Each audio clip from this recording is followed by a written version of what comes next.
Good morning, Mayor. Good morning. Tomorrow, the CPS will present its budget. Can you give us any ideas of what's in it? Does it include a short-term loan, more TIF money? Do you still support a loan? Well, as you know, the $734 million projected deficit is one that we inherited. And, you know, as we ensure that our vision for public education comes to fruition, it's going to be incredibly important that we make the necessary investments to ensure that every single child across the city has a fully funded school which allows them to reach their potential, and a fully funded school in their neighborhood that allows students to walk to. There's no secret here that we have to have everything on the table. Of course, as a parent and as a former public school teacher, I don't want any cuts in the classroom, but all of our options, have to be available for the board. And, quite frankly, and furthermore, we have to collectively work with Springfield to ensure that the $1.6 billion that has been calculated that the state of Illinois owes the city of Chicago, that we work in concert to ensure that the district that so many people rely upon is fully funded. As Democrats, we all have to come together to ensure that we're standing up for working people. As Democrats, we all have to come together to ensure that we're standing up for working people. As Democrats, we all have to come together to ensure that we're standing up for working people. In fact, when the ESSER dollars ran out, there was a push to demand that the president actually shows up for working people across America. Had the ESSER dollars been extended, we would have $1 billion surplus. Sure, to give that to the illegals too.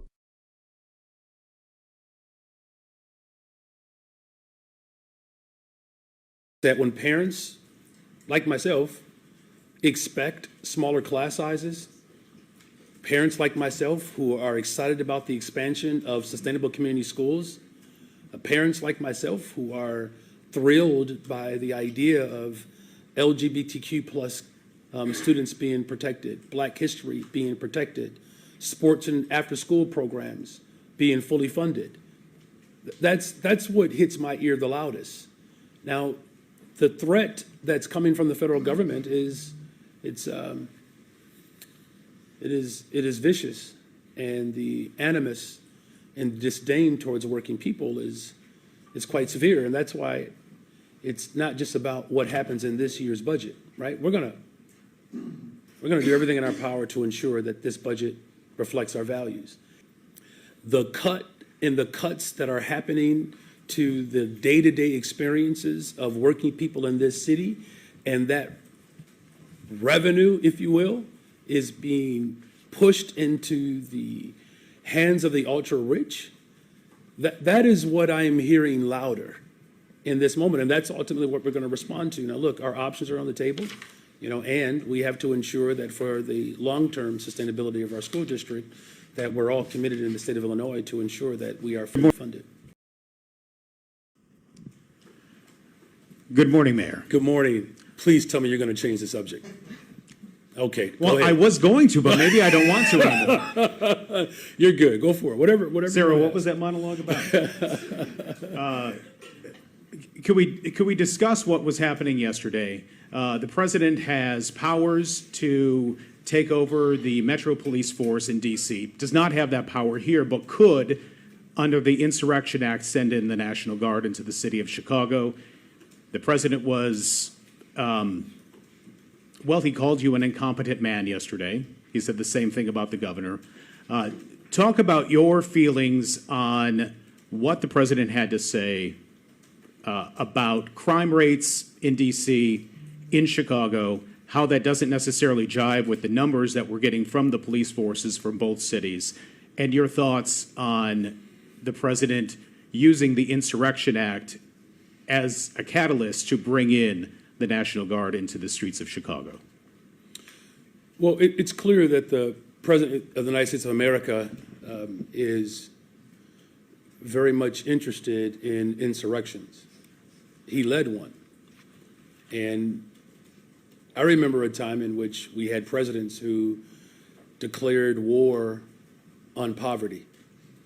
this president has declared war on poor people. And he's doing it by way of taking away, Medicaid, taking away SNAP, literally taking away food. You are from Chicago, He citizens. has gone after the Department of Public Education, defunding critical resources to our cities. Brandon did that He by is giving literally all our taxes plundering to our illegals. cities as we speak. And I am quite disturbed, So are we by frankly, you. by the unhealthy style of governance where he has shredded our Constitution. Chicago has been shredded And, by who other? If the president was sincere, he would not be declaring war on poor people and going after homeless people. Homeless Americans. That's a much different House posture illegals. than what we're taking in the city of Chicago, right? We've expanded our shelter beds by 126%, put $40 million into our shelter system to improve them. For the We're on pace residents. to build 10,000, affordable units by the time my first term ends. And we're making critical investments to drive violence down on the city of Chicago. Homicides are down 30%, shootings and shooting victims down almost 40%. So it's evident that the work is working. And so, as disturbing as it is,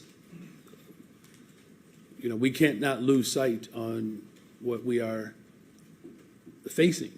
And Let the illegals go. Money will flow. President Trump shifting the highest concentration of wealth into the hands of the ultra-rich.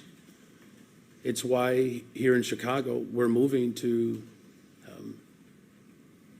challenge the ultra-rich to pay their fair share in taxes, right? You have a tax burden of working people in the city of Chicago, about 19 and a half, almost 20%, where for the rich, it's about 11.5%. For the ultra-rich, they almost pay no taxes, right? And so my focus is going to always be to protect people of this city and to build the safest, most affordable big city in America. And though we take these threats seriously, we will not bow down or succumb to his tyrant rage. Check the mirror lately. Right, I'm not talking about the police force. I'm talking about the Insurrection Act and National Guard. I'm saying he does not have, I know what you're talking about. He does not have the legal authority to do it. In fact, troops do not have policing power. They're not even trained to do that. So understand what this president is provoking. He is provoking on sending federal troops, the National Guard, into cities to plunder them, though those entities do not have policing power. So they can't even do the very thing that he claims that he wants them to do. You talk about incompetence. Look, I taught 7th grade. In Chicago, 7th graders have to pass the Constitution. I taught it. This president could use a 7th grade class right now to understand the basics of the Constitution. And so it's incumbent upon all of us as we literally watch this man shred the Constitution in front of us, taking not only a tyrannical approach, an authoritarianism approach towards governance, is doing it with no resistance from his own party. And I'm grateful that there are Democrats around the country and even reasonable Republicans who recognize that he is a threat to our democracy. You all have heard me speak of this before. I've said this for the last couple of years. The extreme right in this country wants a rematch of the Civil War. His own mentor, President Andrew Jackson, is how he is modeling his behavior. The Trail of Tears, right? Snatching people off of their land. A war on poor people. He is one of the biggest threats to humanity that we've seen in an entire generation. And as mayor of the city of Chicago, and as someone who understands the premise of our Constitution, we are justified in our resistance to his authoritarianism. Mayor Johnson, I apologize. A couple of weeks ago, I asked you if you would cooperate with ICE if your wife Stacy's body was. Hey, we just got to get to the question. There's no time for I'm this. making an apology. Yeah, but everyone else has questions too, so we got to keep moving. And if it was your wife Stacy's body that had been All right. concealed and abused by Jose Luis Mendoza Gonzalez, the illegal alien, you said that you felt threatened by the question, that it scared you, and I do apologize. Over the weekend, President Trump said that you were incompetent, called you an incompetent mayor, called you an incompetent man. He just addressed this. 1,000+ violent teenagers rampaged through your neighborhood, your adopted neighborhood of Austin, that you and your wife Stacy moved into from Elgin, and assaulted police officers, multiple shootings. All right, we need a the woman question. was shot in the back multiple times, who sadly William, passed. William, My question to you is simply this: do you, your neighbors in Austin, do contact me, and they tell me that they don't feel threatened by my questions. They feel threatened by your anti-curfew policies that are leading to these out-of-control violent teenagers Thank you. murdering, apparently. thanks, William. All right.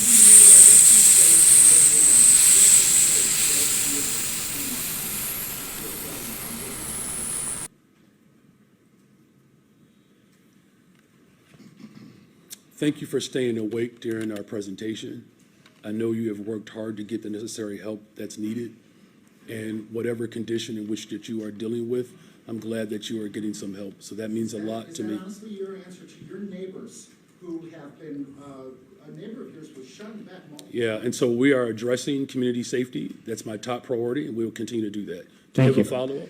Thank you, William. All right. We're going to go to Justin here. All right, Thank thank you. Thank you. You're the one Thank you. Let's move on, please. All right. Thank you. Thank you, William. who is not keeping the people of Chicago. Thanks. What do you say to Donald Trump? How did you feel when Donald Trump called you incompetent? What did you feel? All right. He just addressed this. Thanks. Please answer that question. If you would. Okay, fine. Since you are begging, I do believe that Donald Trump is intimidated. I know, I think you're Okay, begging. no interruptions. So let me just answer that. I do appreciate you begging. So I would just say it like this, that the president has always been intimidated by the intellectual prowess of black men. And so, of course, he would speak in those petite and puerile terms because he's small. Thanks. Right. Here's Justin. I don't micromanage to that extent. Switching beats a bit, you talked earlier about how you don't believe that Donald Trump has the right to send the National Guard here. But what are your plans if the president moves ahead on such plans to try to have a police force of some kind in Chicago from the national government? How are you, is it just court action? Like, what are you planning to do if that happens? Yeah, well, look, the governor and I, we're on the same page here, right? And so, legal action, will be on the table. But I want to make something perfectly clear. These individuals are not being sent to cities to police cities because they're not trained to police. These are soldiers. Soldiers. They don't go through the training that our police officers go through. In fact, it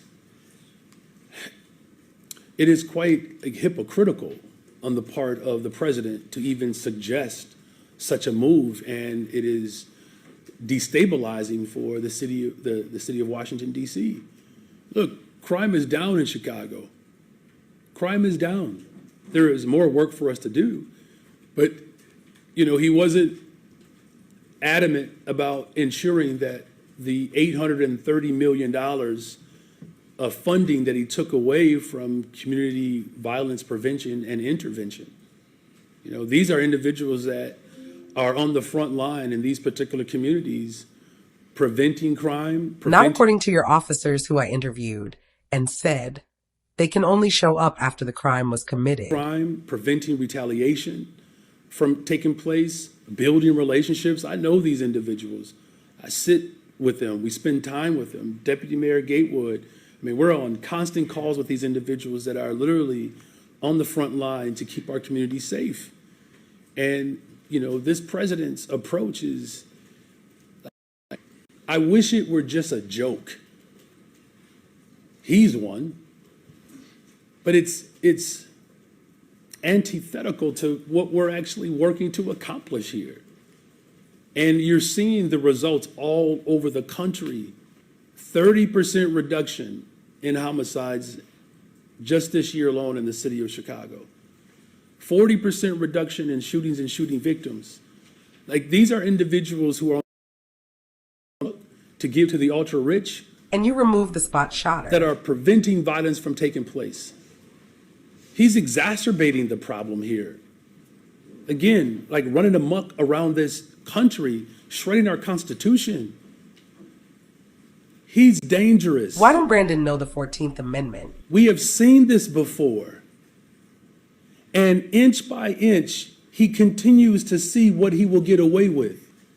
I appreciate the question, I really do, because I'm going to stand firm in my defense of our city. And who else has your back? And we need more people raising their voices against someone who is trampling over the very Constitution that we helped form and build and reform.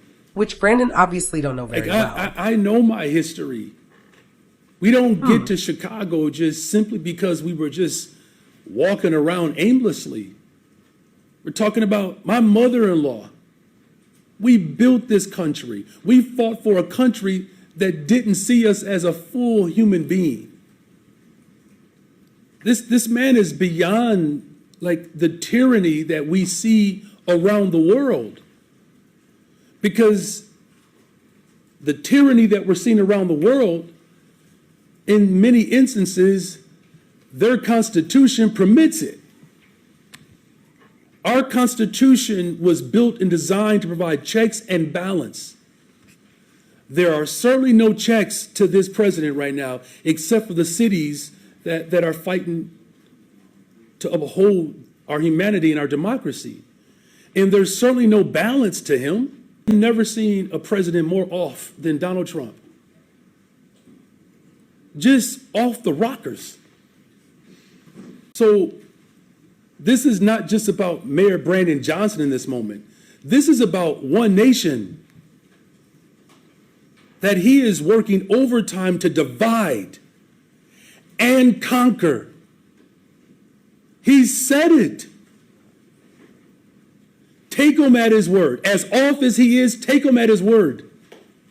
I'm going to fight and do everything in my power to make sure that we protect the sanctity of a democracy that did not even want to see me. A lot of us didn't want to see you either. And if I can fight that hard for a democracy, of which my ancestors built this country, if I can fight that hard for this democracy, everybody else has to lean in as well.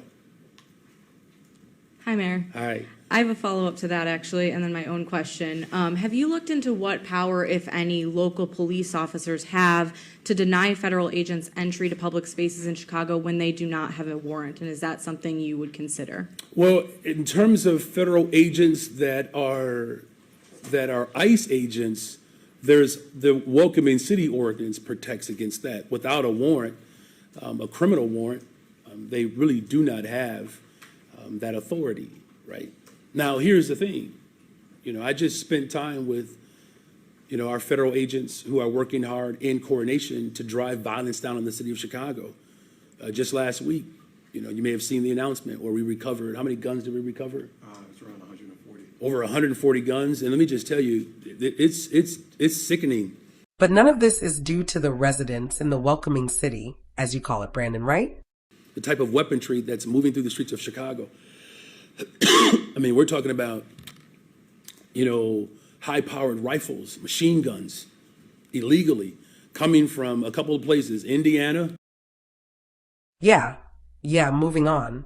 Brandon has opened the door to any crime that has and can occur. But remember, crime is down and we don't need spot shotter or any other mechanism to protect Chicago. The key word is reported crime. You have gun traffickers that are coordinating with individuals in the city of Chicago to bring illegal guns through here. And there are levels of coordination that work to prevent that or disrupt it. Yeah, still morning. Good morning. Good morning. So it seems like with Mr. Trump, like my late father used to say, you're wasting a lot of time trying to convince a damn fool against his will. Well stated to your to Thank your my family, father. to your late father. All right. So my first question, their suburban counterparts, certain of your youth hirees for your One Summer program, are saying they have yet to get the last of their paychecks. This while certain new police recruits are saying that they have yet to get their pay from training. And while certain collective bargaining agreement employees have yet to get their COVID pay. So pretty much what's up with the mozzarella fella?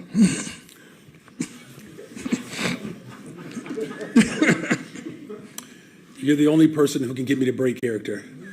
All right. Well, let me just try to run through those quickly. So as far as the police officers, a technical matter that has been rectified, right? So that's thing one.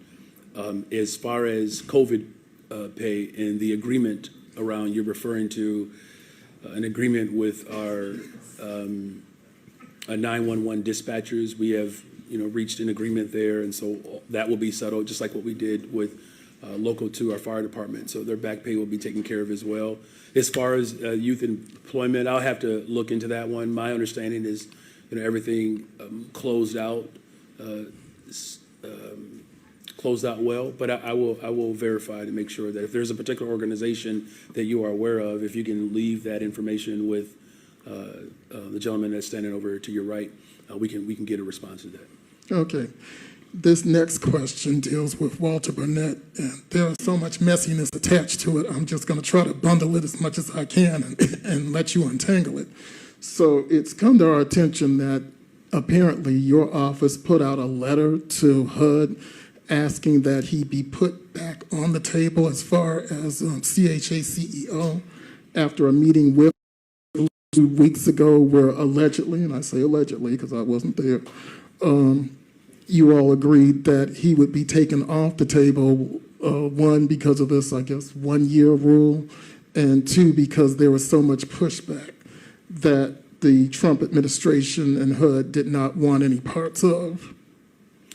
Well, let me just say, Alderman Burnett is still in contention to lead CHA, and those conversations about how this rule applies or does not apply. Our understanding as our Department of Law digs through this in earnest.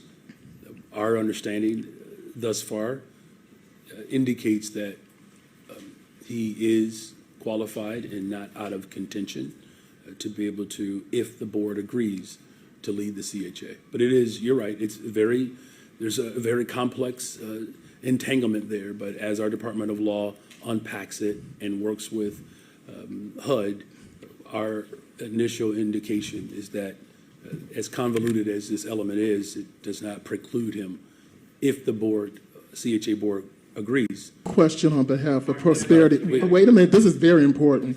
One question on behalf of Prosperity, who couldn't be here today, but noticed something, and her question is, what is the CPD's relationship with ICE ahead of this Trump threat? Because she said yesterday she was at a police, wait a minute, she was at a police station and she noticed some masked people going back and forth between the parking lot and the police station.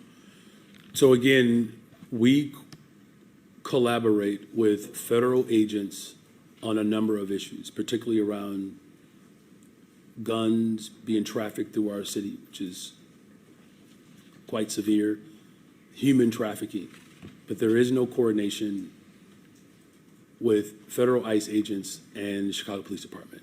We are a welcoming city ordinance, and we will maintain that status.